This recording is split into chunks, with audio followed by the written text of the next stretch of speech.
At 01:48 hours, 40 miles southeast of Abu Musa Island, the USV Triton IV was doing exactly what it was built to do: sitting low in the water, running dark, collecting acoustic and electronic intelligence on Iranian coastal radar activity while everyone slept. It's an 11-meter unmanned surface vessel, part of the Navy's growing fleet of uncrewed platforms, meant to extend the eyes of a carrier strike group without risking a single sailor. That mission worked fine right up until 4 IRGC Navy Zulfikar-class fast attack craft appeared on its low-light cameras, closing fast from the northwest with their running lights off. The operators monitoring Triton IV from the destroyer USS Preble, 60 miles away, watched the feed cut to static at 01:51 as one of the Iranian boats came alongside and a boarding party clipped a tow cable to the drone's stern rail. There was no warning shot, no radio hail, nothing but 4 boats appearing out of the dark and simply taking it. Within 6 minutes, Triton IV was under tow toward Iranian waters at 12 knots, its transponder still broadcasting its position like a hostage forced to keep talking. Preble's captain had a narrow set of options, and none of them were good.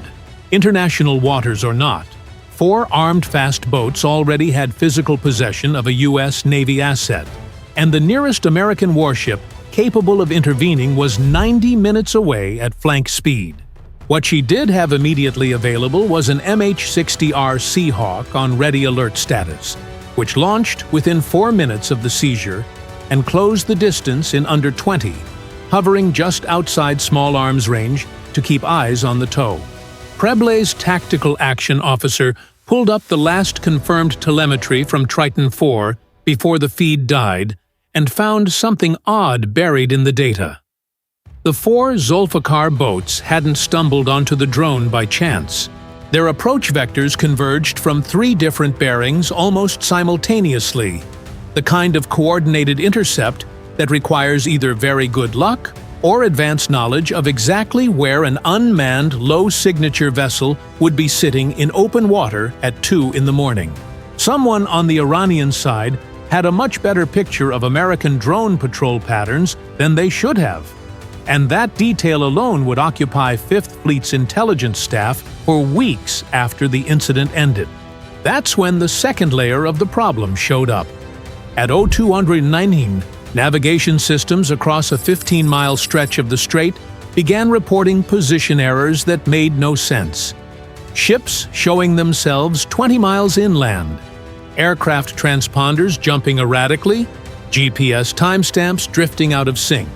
It was a GPS spoofing attack, a known Iranian tactic used before against commercial shipping, but never at this scale during an active military incident.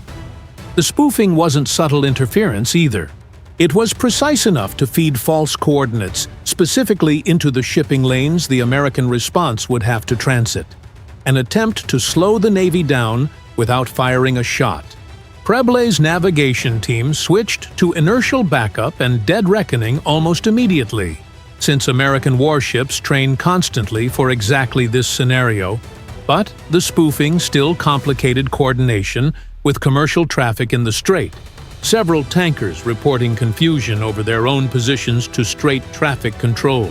It bought the Iranians time, and time was exactly what they needed, because the tow toward their own waters was slow going against open water chop. At 02:34, an Iranian Navy Sahand-class frigate, one of the newer and more capable ships in Iran's fleet, appeared on Preble's radar, moving to a blocking position roughly 8 miles ahead of the American task force's projected course. The Sahand carries anti-ship missiles and a reasonably modern air defense suite, a step up from the fast boats and shore batteries that usually make up Iran's Gulf presence. Its captain hailed Preble directly over bridge-to-bridge radio, warning the American ship against, in his words, any hostile action inside waters under Iranian jurisdiction, despite the seizure having occurred well outside that boundary. This was the trap taking shape.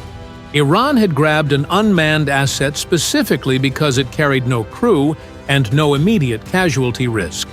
then positioned a warship to make recovering it look like the aggressive move rather than the original seizure. It's a calculation that has worked for Tehran before. Force the US into a position where getting its equipment back looks like an escalation, then let the international headlines do the rest of the work. The strike group commander made the call at 3:01 to send 2 additional assets forward. The destroyer USS Sterett to shadow the Sahand and hold it at a safe but unmistakable distance, and a Virginia-class submarine already operating in the Gulf of Oman to reposition quietly toward the strait's deeper approaches. A presence meant to be felt rather than seen.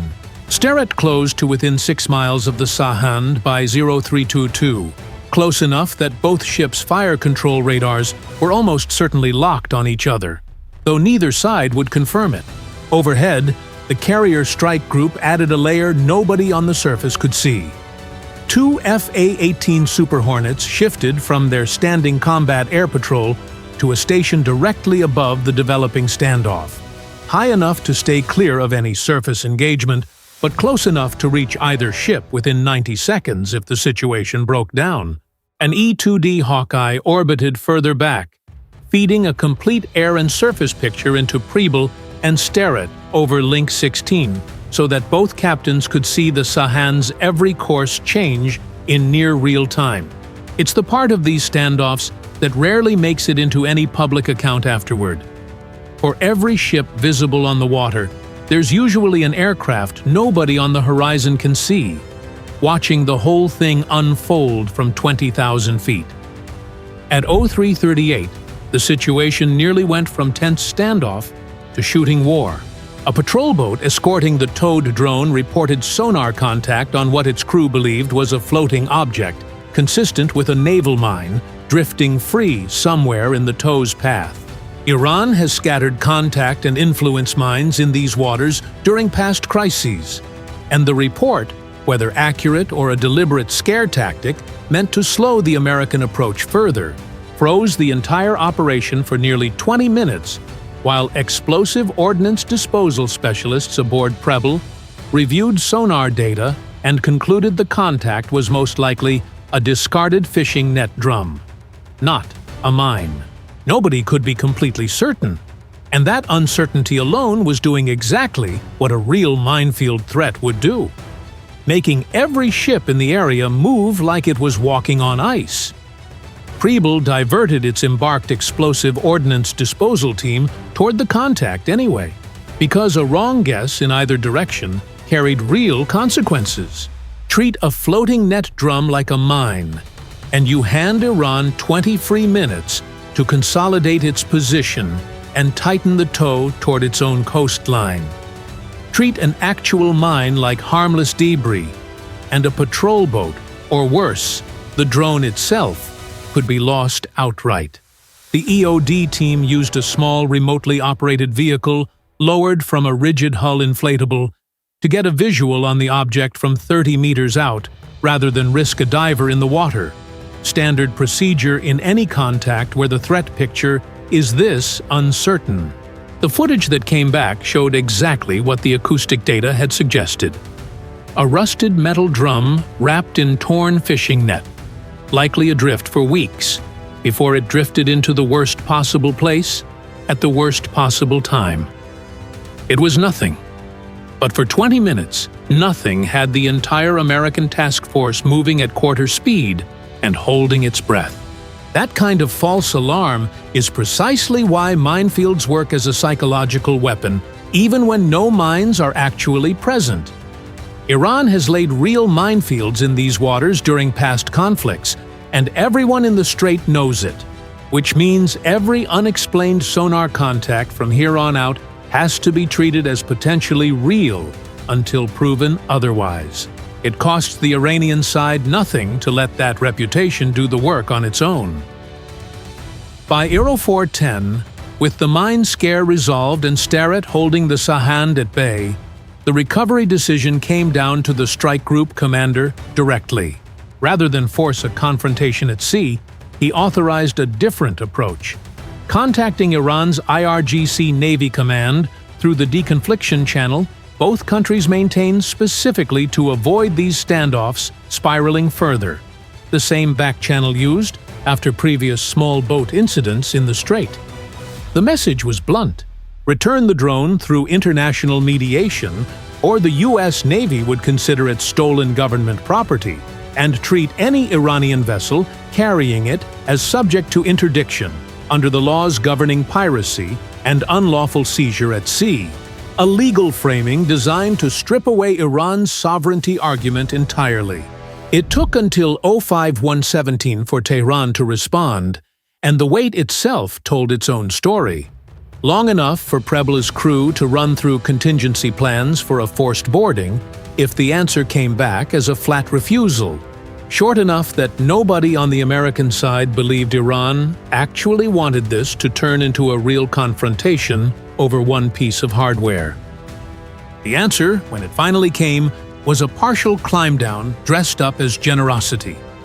Iran's state broadcaster announced that the vessel, which it described as an intelligence-gathering device operating in violation of Iranian waters, would be released as a gesture of goodwill, while insisting the original seizure had been entirely lawful. The Zulfikar boats cut the tow line at 0541, roughly 9 nautical miles from the Iranian coast, close enough that recovering the drifting drone still meant sending a small boat from Prebla into contested water rather than a clean handoff.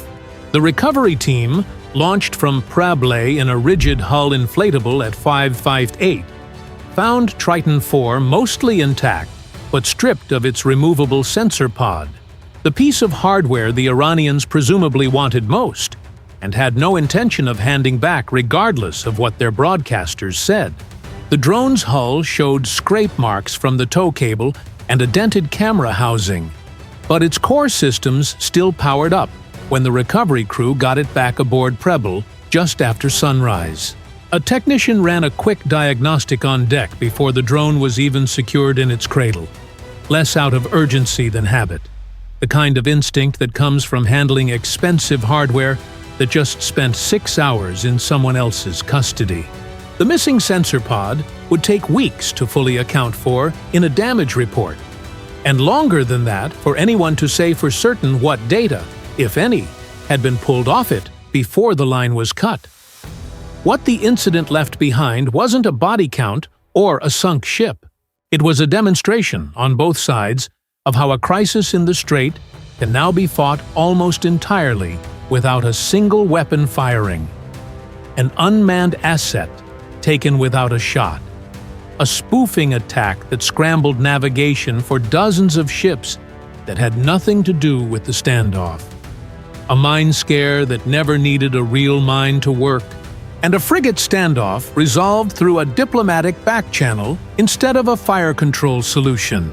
Nobody died. Nobody officially even fired a weapon.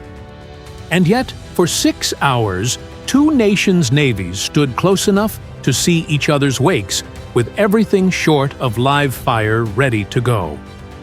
Fifth Fleet's public statement afterward called it a successful recovery, achieved through firm, measured diplomacy backed by credible force.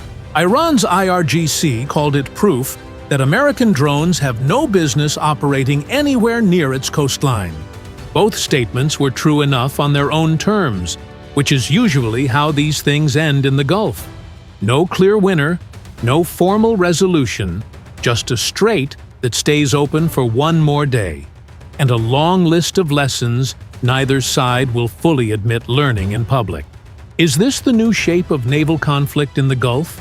An entire crisis fought through jamming, tow cables, and back-channel threats instead of missiles? Or is it only a matter of time before one of these standoffs ends with someone actually pulling the trigger?